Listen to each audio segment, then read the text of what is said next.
guys, I'm Anissa and I'm back with another video. Today I want to share with you my January wrap-up. So in January was actually a really good reading month. I ended up reading 12 books, so I'm very happy about my start to my 2025 reading.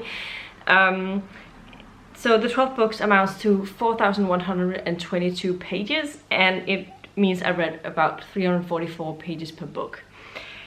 And the longest book that I read in January was Spaceband by Tom Fletcher, which comes into at 417 pages. And my shortest book was I'd Rather Be Reading, that has 153 pages. In terms of genres, I had a good variety of genres, but I'm more back to my norm. And I read 2 sci-fi books, 3 fantasy books, 1 contemporary, 1 horror, 1 was non-fiction, 1 was a mystery, 2 were romances, and 1 was a historical romance. In terms of format, I had 2 that were hardcovers, 2 that were trade paperbacks, 2 ebooks, and 6 audios, which also means the vast majority of my books were digital read, because obviously 8 of the books was digital, the other 4 books were physical books. So I think it comes down to about 2/3 were digital and 1/3 was physical books. So yeah. In terms of author gender, I read 3 books by male authors and 9 books were female authors, so obviously a big amount of female authors on my list. In terms of publication year, I read 3 books that were published in the 2000s, 4 books that were published in 2010s, 1 that was published in 2020, and 4 from 2024.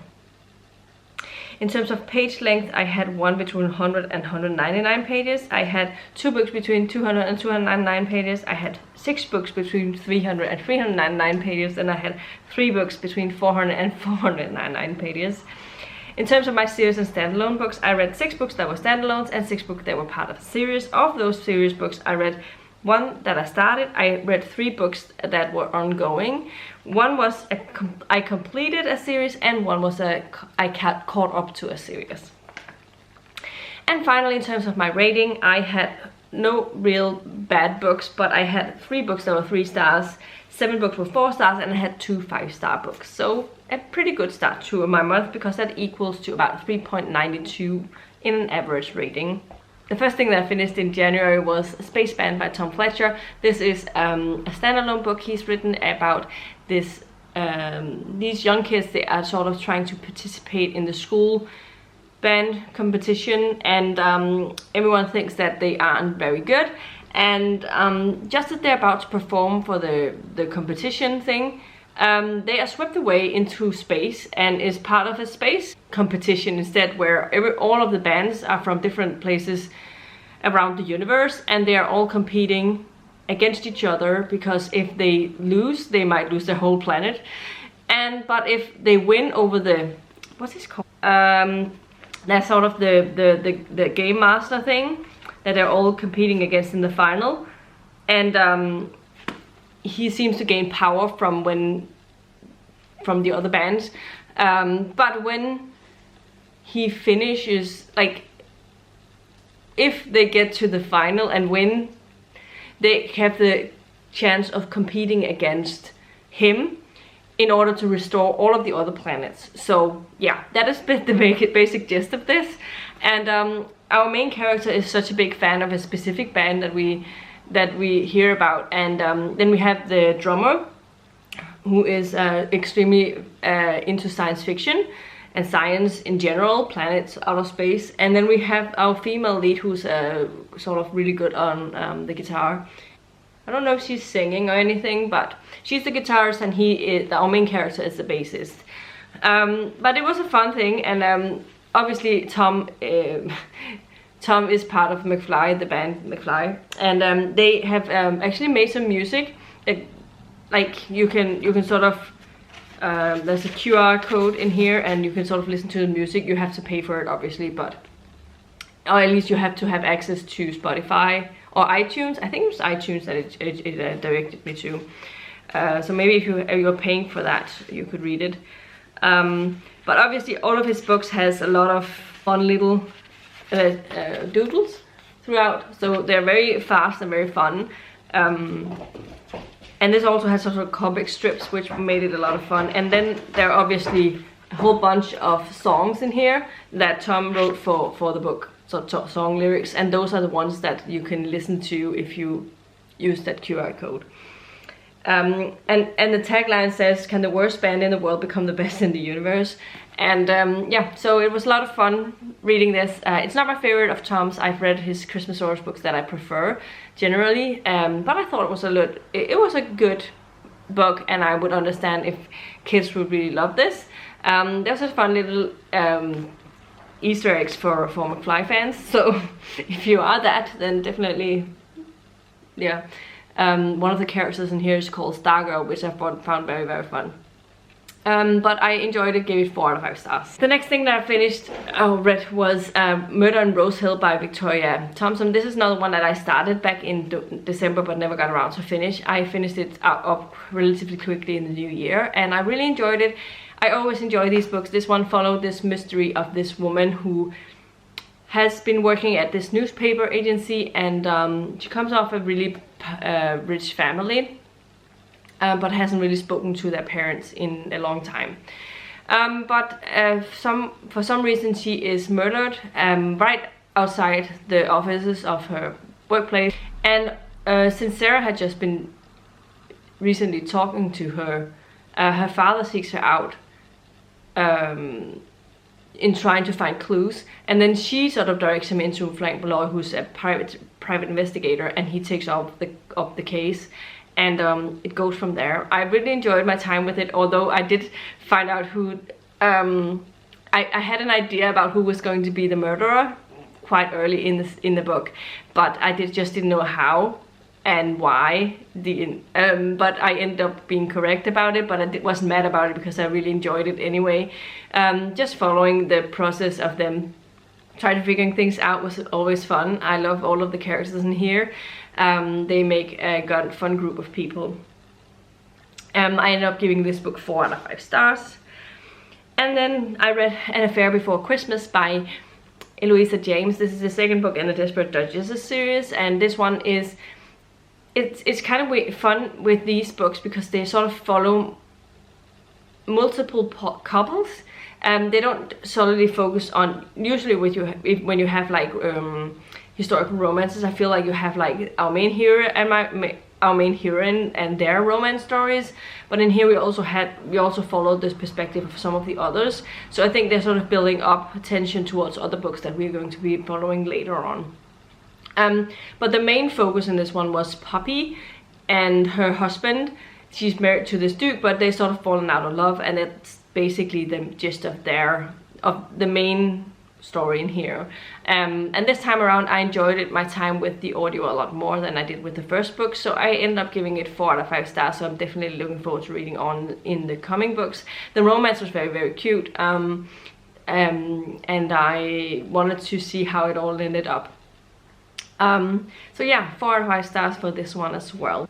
The fourth book that I finished in January was Fantasy in Death by J.D. Robb. This is book 30 in the In Death series. I had to have this read in December but never got around to it, but it was one of the first things that I picked up in audio form in January, and I really enjoyed it. These books are so fun. They are following this mystery we're following in this one was of a man who was part of this team of people working obviously for a company, but they had been developing this sort of virtual reality sort of program that was very, very realistic, and you could sort of do combat fighting training for combat fighting things. But yeah, it was a very, very good, far advanced virtual reality game that they'd invented, and it was about to be sort of let into the market. But one day one of them was found dead in his house by decapitation, and they have really next to no clues to go on with, but it was very interesting following this murder mystery, and as usual I enjoy them. They're a lot of fun. I love all of the characters in this, as just with the previous one, but this one is just a little bit better in terms of like the whole package thing. I also enjoyed there was some sort of fun references to classic sci-fi and fantasy stuff, so that was a lot of fun as well.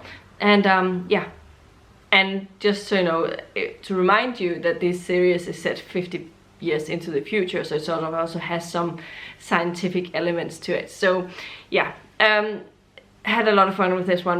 This one was my first 5-star of the year, so I'm very happy to be reading it, and I can't wait to read on in the series. I've already started the next one, but still really love this series. The next thing that I finished was I'd Rather Be Reading by Anne Bogle. This is a non-fiction book talking about her. She was talking about her as a reader, why we are readers, and the fact that she was living next to a library, and she sort of was always in the hunt for the next 5-star read and stuff. So obviously very much I think that applies to a reader like me and you and everyone who reads. But for me, just didn't do anything. It wasn't bad or anything, it was just, I mean, sure, I agree with you, but it's not like doing anything new. But there was a couple of fun quotes in here that I liked, and fun little passages and stuff. So I gave it 3 stars because it wasn't bad or anything, but it wasn't really what I was hoping it was gonna be. The next thing that I finished was The Queen of Attolia by Megan Whalen Turner. This is the second book in the Queen's Thief series, and I really enjoyed this one.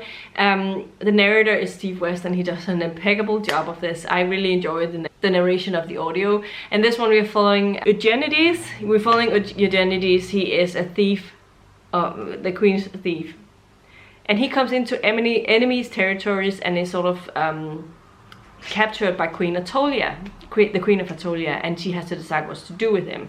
And then things goes on from there. I enjoyed my time with this. Eugenides is such a good character. I really enjoyed this. I understand why people really have enjoyed this when they were reading it. This one was quite a lot better than the first one, though I had to sort of try and remember what the first one was about, because it was been such a long time since I read the first one. But I enjoyed my time with it, and I cannot wait to read on in the series. So very happy I read this one. And I also enjoy that they're not necessarily super long fantasy books. They are around the 300-page mark. So yeah. And I gave it 4 out of 5 stars. The next thing that I read was because I had been reading, I was in the mood for romance. So I read Hotshot Doc by R.S. Gray. This is a standalone book. It follows this woman. She is a surgical assistant. She is part of this team where the chief surgeon has decided to retire. So she has to find a new chief in surgery. And the only one that's available, that has any spot available, is our main male character. And they have sort of a, yeah, let's say they are not on the best of terms. He is very grumpy, and she has never really been able to talk to him, and she's been a little bit afraid of him. He, like all of the chief surgical assistants that's been previously, has sort of been terrified of him and really not been able to work very well with him, and he just really didn't seem to care too much about that. But since she has no other place to go, unless she wanted to be a surgical assistant for some completely other medical field, in a completely other medical field, she had no other choice than to take this one. She is also lost her parents and has sole custody of her younger sister, so she has a lot of things sort of to deal with on a personal basis. But as things go along, you find out that he's not probably as bad as you may think, but he's been burned pretty badly in the past, and so yeah, he has a hard time with things in general. But as time goes, obviously the romance becomes more and more prominent in this book, and I really find myself enjoying the whole process of this. I love R.S. Gray. She writes my favorite kind of romances, so I end up giving this book 5 out of 5 stars. I very much enjoyed it. The characters were amazing. Even there was a bit of a power balance. It wasn't like he was he couldn't necessarily stop her payment or whatever, but he could sort of say that she wasn't going to be part of his team any longer. So yeah, but it wasn't the usual power struggle, if you will. But I enjoyed it. It was even though it was sort of a medical type of romance, it was done in a way that I really enjoyed it. It was a lot of fun, and I enjoyed all of the little different family ties that were in this, both with her younger sister but also his family that we got to know. Very much enjoyed that as well. So I gave it 5 out of 5 stars, so very happy I read that. The next thing that I read was Somewhere Beyond the Sea by TJ Klune. This is the second and last book in the series, with the first one being The House in the Cerulean Sea. And I enjoyed this. I didn't love the audio. I thought the audio was a little bit weird. I think that he overdid the characters. He was sort of, yeah, I didn't like it, the way that he narrated it, but that's a whole other story. Then there's a whole thing about it being so similar to the first book as well, but obviously he does really found family super well, but it's more or less the same story again. So I was a little bit sad about the fact that it wasn't sort of a new, just the characters but with a new type of plot, but the plot was actually so similar to the previous one. But I ended up giving it 4 out of 5 stars because the characters are really fun and enjoyable to listen to follow.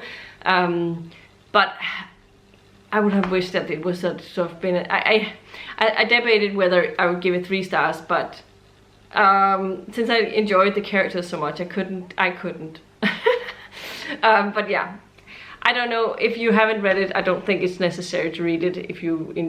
But if you don't mind listening to the more or less the same story again, then obviously you could read this. The next thing that I finished was Lakewood by Megan Giddings, I think that was the name. This is a horror novel kind of thing following this woman who her grandmother is very, very sick, and they have been having a difficult time getting money to fund medical bills and stuff, and her mother is also suffering from some sort of disease with memory losses and having a difficulty just functioning a day-to-day thing, but she's had to not being able to give the medical attention that she needs, because they don't have the funds. They had to sort of pick who was most important to get that medication for. And so she is offered to be part of this thing called the Lakewood Project. And if she does that, she will be able to get a lot of money and able to fund all of the medical bills, and even her mother could go back on the good medicine again and stuff. So she obviously has a hard time saying no to this, but she goes in and has to sort of go through all of these tests. And the thing, when she sort of is accepted to be part of this project, she has to say that she's going there for a job. And once she gets there, she notices that all of the other people who is part of the research program are non-white people. So they are Hispanic or Black or Asian or whatever, Indian descent and stuff. There's no white American male, female, whatever on this list. And as time goes, the test things they have to endure becomes more and more gruesome. And so obviously it's a very difficult read to read, but what I had an issue with the way that it was structured and written. So overall I didn't love this, but I respect the book, and I gave it a higher rating than I probably would if it hadn't had all of the. There was a lot of themes in here that was explored that was very, very difficult to read, and they obviously very important topics that were discussed, and that upped the rating a little bit because but I just had a hard time with the writing style, and that's why I gave it a 3 out of 5 stars. But if you think that the concept sounds interesting, I definitely think that you should try and check it out, because it could be something that works for you. So I don't want to scare you off the author. It's just that the writing style and the structure wasn't really something for me. The next thing that I finished was The Ruins of Gorlan by John Flanagan. This is the first book in the Ranger's Apprentice series. This one follows Will, who is a young boy. He is orphan, and he is part of this group of kids who doesn't really have any family, but they are once a year, I think, they are allowed, sort of, they gather around and they are people can ask to be part of an apprenticeship, so they are given sort of a second chance even though they have a difficult background. And so Will really wants to become a he wants to go to battle school, and but he's told that he's too little and not a good fit for the apprenticeship. So he's almost lost faith in the fact that he is getting an apprenticeship because he's not very good at the school stuff. He's not really good at cooking or whatever, so he feels like he doesn't really have a good job, so he might just go back to where he was coming from. But then he is asked to be part of the Rangers and become an Ranger's apprentice, but he's always been a little bit scared of the Ranger. So he wasn't really sure if he was going to do it, but he didn't want to go back to his old life, so he decided to take up the job, and obviously it goes from there. And I really enjoyed it. I understand why it's been so popular. It's a middle grade that was very popular when I joined BookTube, and it's a lot of fun. It has sort of vibes that I could associate with Rick Riordan and sort of his books. And we're following I love the apprentice line thing that is happening, and the first half of it was actually just him sort of getting to know what it is to be an apprentice, and then sort of action stuff happened in the later part, and probably because of that I couldn't give it a higher rating, but I enjoyed it, and I think it was a good build-up story to what could come next, because you get a good sense of the world, you get a good sense of what it is to be a Ranger's apprentice, and so in that way it delivered what it should, and it has a good sort of friend group that are sort of from different type of apprentices and stuff, and it was a fun way of reading, and it was super fast paced as well, so cannot wait to read on in the series, and I gave it 4 out of 5 stars. The next thing that I read was Daughter of Deep Silence by Carrie Ryan. I've had this for so long and I've wanted to read it for so long, but so I finally picked it up in January. I'm very, very happy I did. This one follows a woman who is she is on this cruise ship that is sadly is attacked in the middle of the night, and they are intending on killing off everyone on the ship, but she escapes with her friend from the ship, and is floating around on the sea for multiple days because the search guard has stopped searching for them, because they believe that what happened was a big wave, because there were 2 rescued from the ship, and they were the senator and the senator's son. After days and days on floating around at sea, she is discovered by a ship that has been in search for more survivors, and when they come onto the ship, they find out that the father of her friend is actually the rescuer, part of the rescue mission, and her friend sadly passes away on the float while they are sort of waiting to be rescued, and they're very similar, so he asked her to be his daughter and like not take over in that, but because he wants to find out who did this to her daughter and his wife. And so she shifts her persona to a completely different person and has to sort of act differently and stuff, but it's 4 years later when this book sort of takes off, and she is on a revenge trip because she wants to get back at the senator and the son for lying about what happened on the ship, and it goes on from there. If you've watched the Netflix show The Revenge, then I think, and you enjoyed that, then you should definitely pick up this book, because it has this very, very similar vibe, and I really, really enjoyed that for that.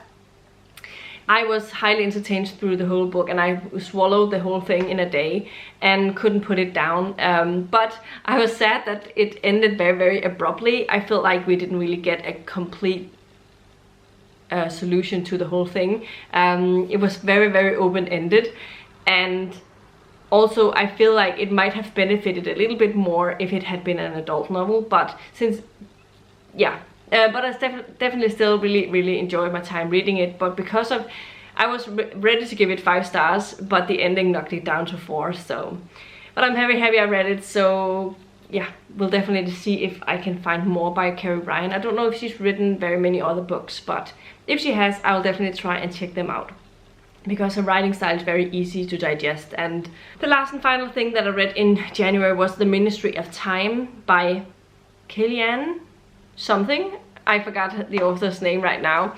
This is was actually the winner of the science fiction category for the Goodreads Choice Awards, and I usually really love. So I usually really enjoy time travel stuff. It's one of my favorite things in science fiction, so I was very eager to pick this one up. And yeah, it follows it was sort of a mystery thriller plot. We are following people from different times of the timeline, but they are part of this place called the Ministry of Time. And we are trying to figure out what's going on, because it seems like some people are trying to sabotage and some people are trying to chew out earlier times in the unit of the timeline or whatever. And in that way it seems like a really good concept, but an interesting concept at least, but I never really got completely into it. There was something about the writing style and the characters that didn't really connect with me completely. The sci-fi elements and the time travel elements were done really good, so that way I enjoyed it, but the characters just didn't really give the vibe that I wanted it to, so I ended up giving it a 3 out of 5 stars. I am a little bit quick with the last book here because my battery is flashing at me, so I'm sorry, but it wasn't definitely my favorite kind of science fiction, so 3 out of 5 stars felt like an appropriate rating. But these were all of the things that I read in the month of January. Let me know in the comments down below if you've read any of the books that I've been reading and what were your thoughts about them. Do you agree with my thoughts? What were your favorite, which book was your favorite book in January? Let me know about that in the comments as well if you want to share it with me. If you liked the video, please give it a thumbs up, subscribe to my channel if you haven't already, and I'll see you in my next video very soon. Goodbye.